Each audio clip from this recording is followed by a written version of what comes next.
पाक तनाव जो चल रहा है उसे लेकर पीएमओ पहुंच चुके हैं, प्रधानमंत्री कार्यालय पहुंच चुके हैं और इसी को लेकर वो अपने तमाम अधिकारियों के साथ बैठक करने जा रहे हैं। आपको ये भी बता दूं कि ये बैठक इसलिए भी और महत्वपूर्ण है क्योंकि संयुक्त राष्ट्र सुरक्षा परिषद की बैठक जब हम बात कर रहे हैं यानी कि ठीक 5 बज रहे हैं, 5 बजे वो बैठक शुरू हो रही है और इस बैठक में पाकिस्तान बहुत सारे संकेत दे रहा है, पाकिस्तान तमाम सारी चीजें इस पर कर रहा है, पंचायत कर रहा है, वो अपने आप को विक्टिम यानी कि पीड़ित दिखाने की कोशिश कर रहा है। और ये जो इस्लामाबाद का प्लान है वो क्या है, इस्लामाबाद का प्लान वो निकल कर आएगा। आपको ये भी बता दूं कि लगातार पाकिस्तान इस बात पर कह रहा है, उसने साफ तौर पर कहा है कि सुरक्षा परिषद को भारत की आक्रामक कार्रवाई, उकसावा और भड़काऊ बयानों के बारे में सूचना देगा, जिसमें कहा गया है कि पाकिस्तान सिंधु जल संधि को निलंबित करने की भारत की अवैध कार्रवाई को विशेष रूप से उजागर किया जाएगा। उसकी एक रणनीति है और इस रणनीति के तहत वो ऐसा करने जा रहा है। मेरे साथ एक बड़ा पैनल है, हम चर्चा करेंगे, समझने की कोशिश करूंगा। मैं आपको परिचय करा देता हूं कि कौन कौन मेरे साथ हैं। एसके सूद साहब जो कि फॉर्मर एडीजी हैं बीएसएफ बॉर्डर सिक्योरिटी फोर्स के, कर्नल रिटायर्ड शैलेंद्र सिंह हैं जो कि सीनियर डिफेंस एक्सपर्ट हैं, वो भी मेरे साथ जुड़ेंगे। प्रेम कुमार सीनियर जर्नलिस्ट हैं, पॉलिटिकल एनालिस्ट हैं, वो भी मेरे साथ जुड़ेंगे। डॉक्टर तीना हैं जो कि कांग्रेस की प्रवक्ता हैं, मेरे साथ होंगे। और भारतीय जनता पार्टी के नेता और प्रवक्ता भास्कर घोष साहब मेरे साथ मौजूद होंगे। सबसे पहले मैं शैलेंद्र जी से पूछना चाहता हूं। शैलेंद्र जी, भारत पाक के तनाव चल रहा है, इस तनाव के बीच राष्ट्रीय सुरक्षा परिषद की बैठक भी शुरू हो रही है, प्रधानमंत्री अपने कार्यालय पहुंच चुके हैं, अधिकारियों के साथ बैठक करेंगे, संकेत किस तरीके के? जय हिंद, नमस्कार। मुझे एक बात बताइए, बैठक हम कर रहे हैं, पाकिस्तान का दिल क्यों बैठ रहा है? बैठक तो हमारी है ना, हमारा प्राइम मिनिस्टर, हमारा डिफेंस मिनिस्टर, हमारा फॉरेन मिनिस्टर, हमारे चीफ अगर मीटिंग करते हैं और अगर आज पाकिस्तान का दिल बैठता चला जा रहा है तो वेल दे डिजर्व इट, उनको ये चाहिए। आपने अभी बोला ना कि यूनाइटेड नेशन, चलिए यूनाइटेड नेशन चलते हैं, बट पहले पाकिस्तान कवर कर लेते हैं पूरा जी। क्या आपने बताया था अभी, बिलावल ने क्या बोला था? बिलावल ने कहा था कि सिंधु का अगर जल रुकेगा तो खून की नदियां बह जाएंगी। रुक गया, चुनाव का भी रुक गया। अब मुझे खून दिखाओ कहाँ है। मैं देखना चाहता हूं बिलावल कितना पैट्रियट है, कितना देशभक्त है कि वो अपना खून बहाएगा इस पानी को लेने के लिए।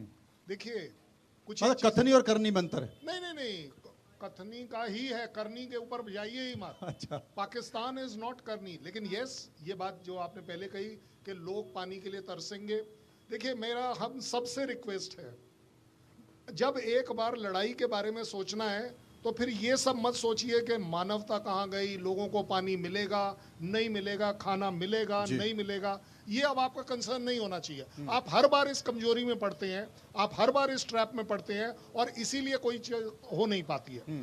इस बार हमारी लड़ाई आतंक के साथ है। प्राइम मिनिस्टर ने कहा है आतंक, आतंकी और आतंक के आकाओं को इस बार हम खत्म करके रहेंगे। अब अगर उस आतंक, आतंकवादी और आतंक के आका के पीछे आवाम खड़ी है पाकिस्तान की, तो उन्हें सफर करना पड़ेगा। अगर उनकी गवर्नमेंट खड़ी है तो वो गिरेगी, अगर उसके पीछे आर्मी खड़ी है तो आर्मी पिटेगी, उसके पीछे अगर आईएसआई खड़ी है तो वो एक्सपोज होकर मरेगी। लेकिन इस बार एक आप लोगों ने जो हवा बनाई है, एक प्रेशर बनाया है, इसको कम मत होने दीजिए। आप कमजोर पड़े क्योंकि एक मीडिया का मल्टी डायमेंशनल अटैक है जी। मीडिया का अटैक है, डिप्लोमेसी का अटैक है, पानी का अटैक है, कौन सा बंदरगाहों का अटैक है, एयर स्पेस का अटैक है। भाई असली वाला अटैक तो अभी हमने किया ही नहीं, डिक्लेयर ही नहीं किया। घबराहट किस बात की है? अगर भाई आप एक तरफ बोलते हैं पाकिस्तान के न्यूक्लियर बॉम्ब हैं, तो यूनाइटेड नेशन में क्या करने जा रहे हैं? या तो उस न्यूक्लियर बॉम्ब को लेकर जाइए, वहां दिखाइए मेरे पास है और यही वाला डालने वाला हूं। ये बड़ी बात शैलेंद्र जी कर रहे हैं कि एक तरफ तो पाकिस्तान के मंत्री कहते हैं कि साहब हमारे पास 130 न्यूक्लियर बम हैं, हमारे पास 170 न्यूक्लियर बम हैं, कोई कहता है 148 न्यूक्लियर बम हैं, और अगर हैं, बिलावल कहते हैं कि पानी रोकोगे तो खून की नदियां बह जाएंगी। तो फिर संयुक्त राष्ट्र सुरक्षा परिषद में क्या कर रहे हो? वहां जाकर क्यों रो रहे हो? वहां पर क्यों जाकर आपने पंचायत करने की कोशिश की? अगर है और आपकी बातों में, बयानों में और आपके बाजुओं में अगर उतना दम है तो आइए युद्ध कीजिए, लेकिन अंतरराष्ट्रीय मंच पर जाकर पंचायत कर रहे हैं। सूद साहब मेरे साथ मौजूद हैं।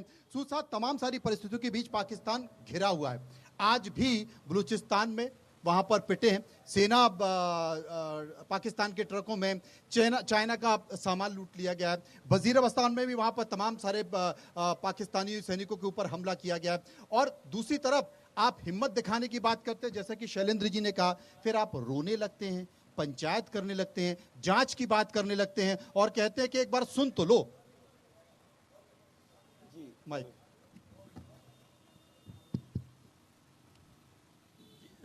जी, तो ये जो कहा जा रहा है कि पाकिस्तान घबरा रहा है, तो घबराना तो लाजिम है उनका घबराना, क्योंकि उनके सामने एक बहुत मजबूत देश है, मजबूत पॉलिसीज़ हमारी हैं, और जिसका हमने सबसे पहला चीज़ जो हमने एक्सरसाइज करी वो इंडस वाटर ट्रीटी को अबेंस में डाला। इससे उनके ऊपर बहुत असर पड़ेगा। 2011 में एक बार हमने इस तरह का एक्शन लिया था, तो ऐसा कहा जाता है कि उनकी क्रॉप यील्ड 30 से 40% कम हो गई थी। तो ये जो नॉन काइनेटिक एक्शंस हैं, हमने जो उनके वीज़ाज़ रोके, हमने जो उनके स्पेशली मेडिकल वीज़ाज़ जो रोके हैं, हमने उनकी एयर स्पेस हमारी इस्तेमाल का रोका है।